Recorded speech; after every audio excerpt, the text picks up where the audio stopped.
Welcome to the Reddit Chronicles. Today we will be reading from Am I the Jerk? Our first post is by Miserable Day. Am I the jerk for kicking my daughter out of my house for being pregnant? I 45F have a 27-year-old daughter. She has 6 kids between the ages 10 to 11 months. There are 3 different fathers. She receives child support from 2 of them, and she is still with the 3rd one, and they have been for 5 years. My daughter works part-time, and her fiancé is a chef full-time. They have lived with us for the past year and a half due to getting evicted from their last home. The kids and them have our upstairs bedrooms. There's 2, but that's still crowded for 6 children. They are constantly asking me for help with phone bills. My husband and I have asked for no rent so they'd be able to save money to get a home, which I do not believe they were doing. I have put up with loud voices throughout all hours and waking up at different hours to cater to children because I love my grandchildren. I never complained to my daughter because I believe family is very important. It's just that my children are all grown up. My youngest moved out 4 years ago, and my husband and I had hopes to remodel. We didn't expect them to be living here this long. On Christmas Eve, my daughter gathered us all around and announced they were pregnant with baby number 7. Everyone was all excited, but I felt dread. That would mean another child in our house with not much room. I looked over at my husband and could tell he felt the same. We discussed later and decided we were going to have to ask them to move out. Last night at dinner, I brought it up to my daughter and her boyfriend, and we told them they have 2 months to find a place because we cannot have another child here. My daughter started crying, saying she couldn't believe I'd throw her to the streets for having a baby, that this was completely unfair and not enough time. I told her I was sorry. It was painful for me as well, but these living conditions were impossible. She demanded I give her more time or she'd go to the courts, and I told her, news flash, the courts only gives you 30 days. She then said my grandchildren were going to be homeless because I was selfish. She made a Facebook post asking for rooms to rent because she's pregnant and has nowhere to go and her family don't give a crap about her. Am I the jerk? Our next post is by Butterscotch Pastry. Am I the jerk for telling my mom I'm staying with dad full-time until I don't have to share my room?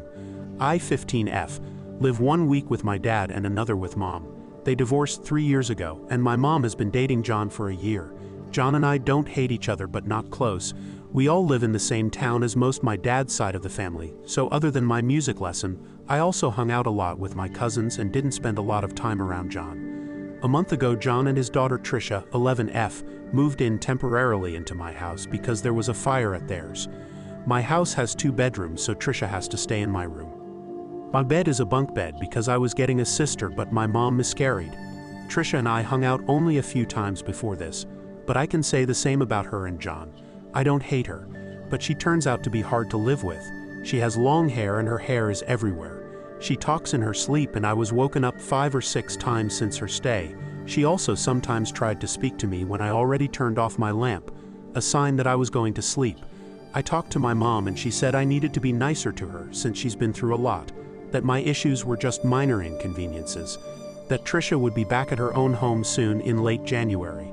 I talked to my dad and he said I could just move in with him until Trisha leaves. I then packed my bags and told my mom I'll be staying at dad's. She blew up at me, saying what a spoiled brat I am and that I'm making John and Trisha feel horrible for imposing. I just left.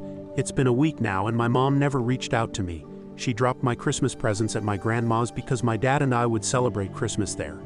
I don't think my mom can get the law involved because I'm 15 and I just have to tell them the living situation, and they should understand. Besides, it's only till I can have my room back again. Still, am I the jerk? Our next post is by Sober New Year's Wedding. Am I the jerk for last-minute declining to go to a friend's wedding that is dry on New Year's Eve? My buddy, 33M, is getting married to a girl that our friend group is not in love with. He loves her though, so we support him. We have known for months this was a New Year's Eve wedding. I RSVP'd yes months ago with my wife. Several friends and I operated under the assumption that there would be booze at the wedding, especially considering it is on New Year's Eve. Well, I found out yesterday that it is a dry wedding. Turns out it is because of his fiancée and her family. I asked my wife if she knew this and said no and was pissed.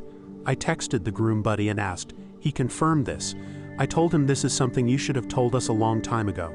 I told him that wife and I wouldn't be going. We want to spend the night drinking. I texted the rest of my friends about this, and oh boy, the group chat went off. This led to several more people backing out. This is not how a bunch of us expected to spend New Year's Eve. Really, the only ones that didn't back out are the 4 members of our 12-person group that are in the wedding. Groom buddy reached out to me and went off. Pretty much he is now overspending on catering. He is having 20-ish less guests show up than planned, and this is all last minute. I've been called an asshole, among other things, for leading the charge in people not going to the wedding. Am I the jerk? Our next post is by external channel. Am I the jerk for telling my dad that I don't care that his stepdaughter died? I'm 28 my mama died not long after I was born. Dad married Tina, not her real name, when I was 7. She had a daughter also 7 from a previous relationship, Diana.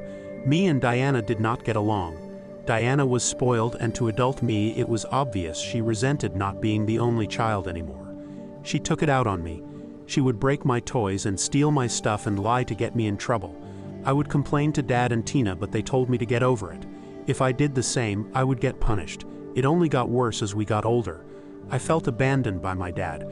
I often felt lonely in my house. So I guess you guys can see who the golden child was. At 16, Diana spread a nasty rumor about me in school, and I almost got expelled. Diana got caught lying and got suspended. Of course, Dad and Tina blamed me for this. That was the last straw for me. I rang my cousin Shyla from my mama's side and told her what's been happening. She came over to my house angry at Tina and Dad. She gave them a piece of her mind. Dad said if it bothered her so much, then she was welcome to have me. That was a blow to my heart to hear my own dad say that to me. So me and Shyla went to pack my stuff. Diana's room was open and she was sitting on her bed smirking at me. We got my stuff and we left. I haven't looked back since. Over the years, Dad or even Diana tried to contact me, but I would block all attempts. Now a week ago, Shyla visited me. She told me that she got a message from Dad for me. I was surprised she even mentioned Dad since she knew how I felt about him. She told me that Diana was in fatal accident and didn't make it. She said he was wanting to talk to me. Shyla handed me his number and said it's up to me. I did ring him out of curiosity, more than anything. He didn't even recognize my voice, but when I told him it was me, he broke down crying, and most of the time I couldn't make sense of what he was saying. When he calmed down, he said my sister died and it's time to come back home and make things right with each other. I asked, what sister? I have no sister. He started crying and saying, don't do this. She doesn't deserve this. This has enraged me, and I just let out all my anger, hurt, and frustration I had felt towards them, and ended with, I don't care if she had died. My girlfriend who was beside me took my phone off me and ended the call for me. Glad she did, before I had said any more. She told me later that I could have been more understanding. I've had time to think over and wonder if she is right and am I the jerk. Thank you for listening to the Reddit Chronicles. Follow for more content.